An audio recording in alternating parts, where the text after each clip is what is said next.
जैंगी ने चुपके से थोड़ा गला खाया। सोचता था कि आगे चल के लियांग यू के साथ और अच्छा व्यवहार करेगा, लेकिन अब तक वो अपनी तरफ से पूरी कोशिश कर रहा था कि लियांग यू को अपने तरफ करे। पेंग ली और चेन जियाओ ने कुछ खास रिएक्ट नहीं किया, बस लियांग यू को नॉड किया। उन दोनों के लिए रीइंफोर्समेंट म्यूटेंट का कोई बड़ा मतलब नहीं था और मार्शल आर्ट्स ग्रैंड मास्टर का कॉन्सेप्ट उन्हें समझ नहीं आया। तो फिर ये क्या है? चेन जियाओ ने अचानक जैंगी के घुटने पे सो रही फ्लावर को देखते हुए पूछा। उसकी आंखों में एक चमक थी और वो मुस्कुराई। मुझे मत बताओ, ये बस एक पेट है। कोई पेट -60 डिग्री सेल्सियस के अल्ट्रा लो टेम्परेचर को कैसे बर्दाश्त कर सकता है? और तुम्हारे जैसे इंसान से मुझे ये नहीं लगता कि तुम इतनी क्रिटिकल सिचुएशन में पेट लेकर घुमा रहे हो। जैंगी हल्की सी मुस्कान के साथ बोला, तुम्हारा इंसाइट अच्छा है। सच में मेरी फ्लावर एक नॉर्मल कैट नहीं है। पेंग ली ने पूछा, वो वही कैट है जो वैंग वे की पोएट्री में थी? सबके अजीब नजरों से देखने पर वो थोड़ा गुस्सा होकर बोली, क्या ये थोड़ा नॉटी होना गलत है? चेन जियाओ ने जल्दी से जैंगी और लियांग यू को समझाते हुए बोला, उसका नेचर हमेशा ही ऐसा ही रहा है। तुम लोग ज्यादा टेंशन मत लो, ये मैटर नहीं करता। जैंगी ने फ्लावर को प्यार से बसते हुए बताया, ये एक म्यूटेंट है। अगर ह्यूमन सुपर पावर्स के लेवल के हिसाब से क्लासिफाई किया जाए तो ये भी डेल्टा लेवल पर है। फ्लावर म्यूटेंट्स को डिवॉल्वर करके इवॉल्व हो सकती है, जो डेल्टा लेवल के स्टैंडर्ड को क्लियरली मीट करता है। चेन जियाओ फ्लावर को देखते हुए थोड़ा एक्साइटेड हुई और बोली, इस तरह तो हमारे टीम के पास 5 डेल्टा लेवल फाइटर्स होंगे और एक रेयर स्पेस सिस्टम भी है। अब हमारी मिशन पॉइंट्स जीतने की प्रोबेबिलिटी दूसरी टीम से ज्यादा होगी। पेंग ली भी मुस्कुराती हुई बोली, तो हमारे पास लिन हाई सिटी जाने का चांस भी होगा। चेन जियाओ ने भी हाँ में सर हिलाकर कहा, हाँ बिल्कुल। जैंगी बस मुस्कुराया और कुछ नहीं बोला। चेन जियाओ इंतजार नहीं कर पाई और जैंगी से कहा, तो चलो इन्फॉर्मेशन को एक और बार साथ देखते हैं डिस्कस करने के लिए। ब्रेनस्टॉर्मिंग हमेशा अकेले देखने से बेटर होती है। जैंगी ने मुस्कुराते हुए चेन जियाओ और पेंग ली को देखा और धीरे से बोला, ठीक है चलो देखते हैं, पर पहले क्या हम टीम वर्क के बारे में बात करें? उसने हाथ फैलाकर कहा, मेरा मतलब है मुझे उम्मीद है तुम दोनों समझोगे, क्योंकि अब हम टीम के मेंबर्स हैं, तो जब हम एक्शन में हैं तो मेरी ऑर्डर्स फॉलो करनी होंगी। जब से चेन जियाओ मिली थी वो हमेशा इनिशिएटिव लेने की कोशिश कर रही थी और जैंगी ने कभी इस पर ऑब्जेक्शन नहीं किया, बस मुस्कुराया और उसके रिदम के साथ चलता रहा। ये इसलिए था कि जैंगी को ये टीम वैसे भी इम्पोर्टेंट नहीं लग रही थी। आज तक जैंगी और दूसरे लोगों को उसकी असली ताकत का पता नहीं था। हो सकता है अगली बार की एक्शन में जैंगी कुछ इक्लिप्स के मेंबर्स को मार डाले, लेकिन जब वो जाना चाहे कोई उसकी जान को छूने तक नहीं आ सकता। लेकिन अगर चेन जियाओ और पेंग ली उसके साथ टीम अप करना चाहते हैं तो उन्हें उनके ऑर्डर्स फॉलो करने होंगे। जैंगी के ये कहने पर चेन जियाओ की आंखों में अचानक तेज चमक आई। पेंग ली ने भी सीरियस एक्सप्रेशन के साथ जैंगी को देखा। टीम में बात करने का हक अभी भी एक अनअवॉइडेबल टॉपिक बन गया था। चेन जियाओ हमेशा कंट्रोल करना चाहती थी और टीम की लीडर बनना चाहती थी और जैंगी को नॉमिनल कैप्टन बनाकर उसे अपनी बात मनवाना चाहती थी। लेकिन ये बिल्कुल ऑब्वियस था कि जैंगी उसकी बात इतनी आसानी से नहीं सुनने वाला था। चेन जियाओ ने कहा, तुम्हारी एबिलिटी सच में रेयर है और स्ट्रॉन्ग है। कैप्टन के रूप में हम तुम्हारी ओपिनियन का रिस्पेक्ट करते हैं, लेकिन अगर तुम मिशन के दौरान कोई गलत डिसीजन लेते हो तो हमारे पास भी तुम्हें करेक्ट करने का हक है। ये बातें सही लग रही थी। हम तुम्हारे ऑर्डर सुनेंगे, लेकिन अगर तुम गलत होते हो तो हमें तुम्हें करेक्ट करना होगा और हमारी बात फॉलो करनी पड़ेगी। लेकिन ध्यान से सोचने पर यह बात क्लियर थी कि उन्होंने अपने हाथ में इनिशिएटिव रखा था। सीधा कहना, वो जैंगी को कैप्टन के रूप में एक्सेप्ट करने का प्लान नहीं बना रहे थे। जैंगी का चेहरा अब भी बिल्कुल शांत मुस्कान के साथ था। अगर ऐसा है तो हमारे लिए एक साथ काम करना जरूरी नहीं। तुम दोनों अपनी मर्जी से काम कर सकते हो और हमारे साथ होने की कोई जरूरत नहीं है। उसने हाथ फैलाकर कहा, आखिरकार हमारी टीम कॉन्फ़िगरेशन के हिसाब से लियांग यू और फ्लावर के साथ हमें बस एक आदमी की कमी है जो रेगुलर 4% टीम में होना चाहिए। जैंगी ने अपने पास बैठी लियांग यू को देखा और अपने घुटने पर सोई फ्लावर को प्यार से छुआ। हम ओरिजिनली एक टीम है और हमारे बीच कोऑपरेशन का एक टैक्टिक अंडरस्टैंडिंग है। वो भी मेरी ऑर्डर्स के हिसाब में काम करेंगे, इसीलिए ये फर्क नहीं पड़ता कि तुम दोनों अलग आइडियोलॉजीज वाले हो। तुम दोनों भी समझते हो ना? चेन जियाओ की आंखों में एक चमक थी। पेंग ली ने हैरानी से जैंगी को देखा और बोला, क्या तुम सीरियस हो? ये मिशन बहुत मुश्किल है। जो 10 टीम्स पहले एक्शन में गई थी वो सब वाइप आउट हो गई। हम अपनी सर्वाइवल के चांसेस सिर्फ मिलकर बढ़ा सकते हैं। हम 5 बीस्ट मेंबर्स के पास सबसे ज्यादा चांस है मिशन कंप्लीट करने का। हमारा स्प्लिट होना किसी के लिए भी अच्छा नहीं है। जैंगी ने धीरे से सोफा पर झुका, अपनी टांगों को क्रॉस किया और बोला, लेकिन तुम लोग मुझे कैप्टन नहीं मानते। सब लोग डिसयूनाइटेड है और मिलके रहना सिर्फ सबको नीचे खींच लेगा। इसका क्या फायदा? चेन जियाओ शांति से बोली, हम लोग एक दूसरे से बहुत कम टाइम से मिल रहे हैं और आपस में एडजस्ट होना थोड़ा मुश्किल है, लेकिन अगर ज्यादा लोग होंगे तो सर्वाइवल के चांसेस हमेशा ज्यादा होंगे। जैंगी के मुंह से एक हल्की सी मुस्कान आई। लियांग यू खुद को हंसने से रोक नहीं पाई। वो थोड़ा पिटी करते हुए सोच रही थी, क्या तुम समझ रहे हो तुम किससे बात कर रहे हो? जैंगी पूरे रिवर्स आउट डोमेन का टॉप मास्टर है, खास करके अपनी लाइफ सेविंग स्किल्स में। अगर किसी ने उसे देखा तो वो टॉप डेल्टा क्लास म्यूटेंट्स को भी दिखते हैं जो उनके डिफेंस काफी स्ट्रॉन्ग है। अगर तुम्हें यकीन नहीं तो युआन पोंगे से पूछ लो, तुम सर्वाइवल की बात कर रहे हो उसके सामने। जैंगी को उनका साथ नहीं चाहिए था क्योंकि वो उसके एक्शंस को अफेक्ट कर सकते थे, लेकिन वो किसी को ग्रुप बनाने से मना भी नहीं कर सकता था, वरना दूसरे लोगों को शक हो सकता था। इसीलिए जैंगी ने कहा, ठीक है हम एक साथ काम करेंगे, लेकिन अगर डिसएग्रीमेंट हो तो तुम लोग अपनी मर्जी से काम कर सकते हो, हमारे बारे में मत सोचना। चेंग जियाओ थोड़ा इरिटेटेड हो गई। एक अजीब टीम लीडर के रूप में उसे लगा कि जैंगी का अप्रोच बहुत चाइल्डिश था। जैंगी, ये कोई जोक नहीं है, ये एक लाइफ और डेथ क्राइसिस है। तुम सिर्फ अपनी नाराजगी की वजह से सबको डेंजरस सिचुएशन में डाल नहीं सकते। जैंगी ने धीरे से शाय किया, फिर सीधा होकर अपने दोनों हाथ अपने चिन पे रखे। मैं तुम्हें बस इतना कह सकता हूँ कि मेरी लाइफ सेविंग एबिलिटी मुझे और मेरी टीम को इस ऑपरेशन में जिंदा रख सकती है। तो तुम्हें लगता है कि मुझे उन लोगों को प्रोटेक्ट करना चाहिए जो मेरे ऑर्डर्स फॉलो नहीं करते? जैंगी का जवाब काफी स्ट्रेट फॉरवर्ड था। अगर अभी भी वो समझ नहीं पाए तो जैंगी उनसे ज्यादा बात नहीं करना चाहता था। तुम कह रहे हो कि तुम्हारे और तुम्हारे लोगों की सर्वाइवल मेन जरूरी है। चेन जियाओ अपना चिन हिलाकर थोड़ा सोचने लगी, फिर गहरी सांस ली और कहा, मैं समझ गई तो ऐसा है। पेंगली ने धीरे से पूछा, क्या समझ गई? चेन जियाओ ने जैंगी को देखा और थोड़ा इमोशनल होते हुए बोला, ये स्पेस सिस्टम एबिलिटी का फायदा है। क्या तुमने पहले नहीं सुना? वो स्पेस में ट्रैवल कर सकते हैं, मतलब अगर कुछ गलत होता है तो बस भाग सकते हैं। स्पेस सिस्टम की रेयरिटी देखते हुए अगर वो भागना चाहे तो कोई भी उन्हें मार नहीं सकता। हो सकता है कि दूसरी तरफ कोई ऐसा म्यूटेंट हो, लेकिन अगर गॉड स्क्वाड सामने हो तो इक्लिप्स मून उन्हें पूरी तरह से हंट करने का रिस्क नहीं ले सकता। इस तरीके से क्या वो इनविंसिबल नहीं है? पेंगली ने जैंगी को अजीब नजर से देखा और धीरे से बोला, क्या डरपोक है जैंगी। जैंगी ने सोचा, क्या मैं ये सुन रहा हूँ, और फिर अपने आप को चुप कर लिया। पेंगली ने थोड़ा स्मर्क स्माइल दिया और जैंगी को देखते हुए मुस्कुराई। जैंगी को बस स्पीचलेस लगा।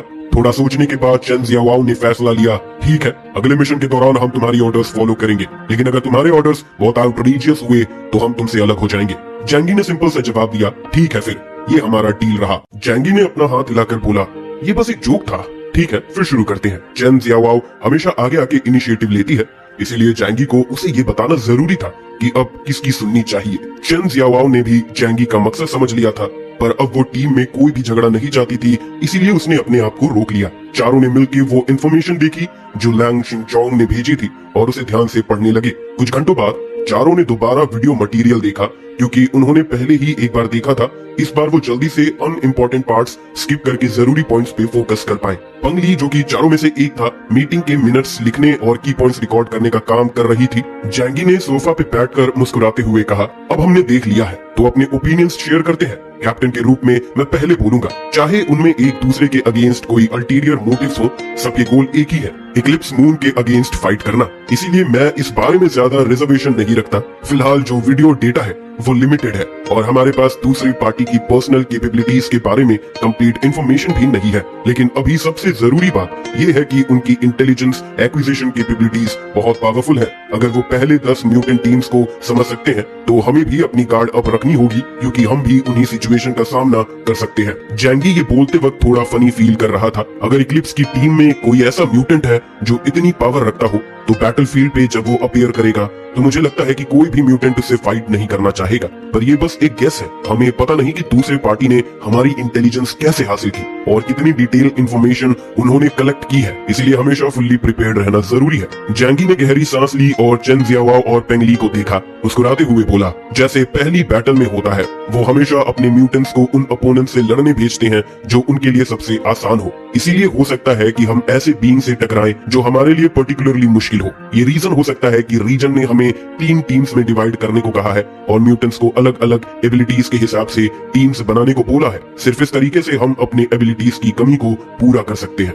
चेन जियाओ ध्यान से सुन रही थी और कभी कभी सर हिलाकर जैंगी की बातों से एग्री कर रही थी। जैंगी ने अपने वाटर कप को उठाया और एक घूंट पिया, फिर बोला, और ये जो लोग हैं उनकी कॉम्बैट इफेक्टिवनेस काफी ज्यादा है दूसरों के मुकाबले। देखो, मैं अभी सैटेलाइट फोन पे 3 इक्लिप्स ग्रुप के मेंबर्स की पर्सनल इंफॉर्मेशन को एयर में प्रोजेक्ट करता हूँ। जैंगी ने अपनी उंगली से फॉर्मर सुमो रेसलर ओकामुरा एंजन को पॉइंट किया। ये बंदा, इसकी स्ट्रेंथ कम से कम इन्वेस्टिगेशन टीम के डेप्यूटी कैप्टन जैसी है। वीडियो डेटा में ओकामुरा और जिन ने अपने आप ही 2 म्यूटेंट टीम्स को फेस टू फेस डिफीट किया था। उसकी पावर इतनी जबरदस्त थी कि जैंगी भी हैरान हो गया था। उसके एस्टिमेशन के मुताबिक इसकी स्ट्रेंथ बैली चेंकिंग के बराबर हो सकती थी। जैंगी ने फिर अपना हाथ समुराई सुकामोतो नोबुनागा की तरफ उठाया, जो उन 13 लोगों में से एक था। सुकामोतो नोबुनागा, जो जापानीज केंडो का मास्टर है, उसे कंटेम्पररी स्वॉर्ड्समैन भी कहा जाता है। ऑफ कोर्स जापानीज लोग अक्सर किसी को ज्यादा ही एग्जैजरेट करते हैं, जैसे राइस इमोटल्स और इंस्टेंट नूडल इमोटल्स, और वो चाहते हैं कि हर जगह कोई ना कोई इमोटल हो, चाहे वो टॉयलेट में ही क्यों ना हो। लेकिन ये बंदा काफी पावरफुल लगता है, इसीलिए हमें उस पर ध्यान देना पड़ेगा। जब जैंगी ने सुकामोतो नोबुनागा का नाम लिया, लियांग यू के कान में थोड़ी सी चिंगारी थी और उसकी आंखों में एक प्राउड फाइटिंग स्पिरिट दिखाई देने लगी। एक चाइनीज मार्शल आर्ट्स मास्टर के रूप में उसका अपना एक गर्व था अपने मार्शल आर्ट्स के तरीके पर, और वो भी किसी जापानीज रोनिन के आगे अपनी ईगो को नहीं तोड़ सकती थी। इसीलिए जब उसने जैंगी से सुकामोतो नोबुनागा का नाम सुना, उसका फाइटिंग स्पिरिट और भी ज्यादा बढ़ गया। अगर मुमकिन हो तो मैं उससे लड़ना चाहती हूँ। चेन जियाओ और पेंगली ने लियांग यू को क्यूरियसली देखा। उनकी आंखों में कुछ शक था। उनको समझ में नहीं आया कि इनकी अंडरस्टैंडिंग के हिसाब से लियांग यू सिर्फ जैंगी की सबऑर्डिनेट थी, तो वो कैसे ऐसे कुछ बोल सकती है। तुम्हें पता है ना कि सुकामोतो नोबुनागा ने एक ही तलवार में एक म्यूटेंट ऑर्गेनाइजेशन को मार गिराया था और बैटलफील्ड पे ली तियालोंग को जिंदा पकड़ा था। जिंदा पकड़ना हमेशा मारने से ज्यादा मुश्किल होता है। लियांग यू को दोनों का शक समझ में आया, लेकिन वो कुछ एक्सप्लेन करने में इंटरेस्टेड नहीं थी। वो वैसे भी ज्यादा बात नहीं करती थी, और एक मार्शल आर्टिस्ट के लिए सबसे बेटर तरीका अपनी स्ट्रेंथ प्रूव करने का एक ही होता है, वो है फाइट करना। जैंगी ने फिर कंटिन्यू किया, और कुछ लोग हैं जिनकी स्ट्रेंथ हम नहीं जानते, जैसे फुआंग योंग रेन, ताकेमिची मायुमी, शिशिमोनो सातोरू। इनको हमें ज्यादा ध्यान से देखना पड़ेगा, स्पेशली फुआंग योंग रेन को। जापान में अंडरडॉग्स को ज्यादा इंपॉर्टेंस मिलती है, और अगर इसके पास काफी स्ट्रॉन्ग स्ट्रेंथ नहीं है तो ऐसे फियर्स रोनिन को टीम लीडर कैसे बनाया जा सकता है। जैंगी के आंखों में सीरियसनेस आ गई थी। अगर इसके अंडर के लोग इतने स्ट्रॉन्ग हैं तो उसका अपना लेवल कितना हाई होगा। पहले बैटल में हमने उसकी स्ट्रेंथ टेस्ट नहीं की थी, लेकिन दूसरे बैटल में जो जैंगी और बाकी लोग शामिल होंगे उनको उसका सामना करना पड़ेगा। ये सोचकर जैंगी को थोड़ा टेंशन हो रहा था। जैंगी एक फर्स्ट क्लास म्यूटेंट है और अपनी जान बचाने के लिए उसके पास काफी तरीके हैं, लेकिन अगर अपोनेंट की स्ट्रेंथ पता ना हो तो वो उसे जल्दी से नहीं मार सकते हैं और कई एक्सीडेंट्स भी हो सकते हैं उस वक्त। चेन जियाओ ने जैंगी के कंसर्न्स देखे, लेकिन वो शांति से बोली, अगर इतने हाई लेवल के एनिमी का सामना हो तो हमारा काम अपना बेस्ट देना है। हम अपनी तरफ से जो कर सकते हैं वही करेंगे। भूल मत जाना कि ये ऑपरेशन हेडक्वार्टर्स के अंडर चल रहा है और main combat force God squad है, हम नहीं। फिर वो जैंगी को एक बर्निंग स्टेयर देते हुए बोली, मुझे लगता है कि मैं हेडक्वार्टर्स के कॉम्बैट प्लान को काफी समझ गई हूँ। जैंगी और लियांग यू ने इस बात को ज्यादा समझा और एक दूसरे को धीरे से देखा। एंगली की मुस्कान थोड़ी सी बढ़ गई थी और उसके दिल में थोड़ा सा गर्व था। वो और चेन जियाओ अपोकलिप्टिक वर्ल्ड के बाद एक दूसरे से मिलकर बेस्ट फ्रेंड्स बन गई थी, क्योंकि दोनों की पर्सनैलिटीज मिलती थी। दोनों एक दूसरे को सपोर्ट करते हुए एक स्टेप बाय स्टेप पावर के टॉप तक पहुंच गई थी। चेन जियाओ का दिमाग भी एक ऐसा चीज था जिसे वो अपने स्ट्रेंथ के रूप में प्राउड फील करती थी। जैंगी मुस्कुराया और अपने हाथ फैलाकर चेन जियाओ को कंटिन्यू करने के लिए कहा। चेन जियाओ ने कहा, आपका एनालिसिस बिल्कुल सही है। एक्लिप्स मून ने पहले बैटल में अपनी स्ट्रेंथ दिखाई ही नहीं थी और इसीलिए हमें 2 एक्लॉन्स में डिवाइड होना पड़ेगा। जैसे कि हम जानते हैं दूसरी तरफ की इंटेलिजेंस गैदरिंग कैपेबिलिटीज काफी स्ट्रॉन्ग है, तो वो हमारे साथ लड़ते वक्त सबसे बेस्ट इंफॉर्मेशन अपनाएंगे। वो हमारी फॉर्मेशन के हिसाब से हमारे अटैक का रिस्पॉन्स प्लान बना सकते हैं, पर हमारे पास एक दूसरा लेयर ऑफ प्रोटेक्शन है और वो है गॉड टीम। हमें बस उन गॉड टीम के मेंबर्स को ढूंढना है जिनकी एबिलिटीज और एट्रीब्यूट्स हमसे अलग है या फिर हमारी एबिलिटीज को कॉम्प्लीमेंट करते हो।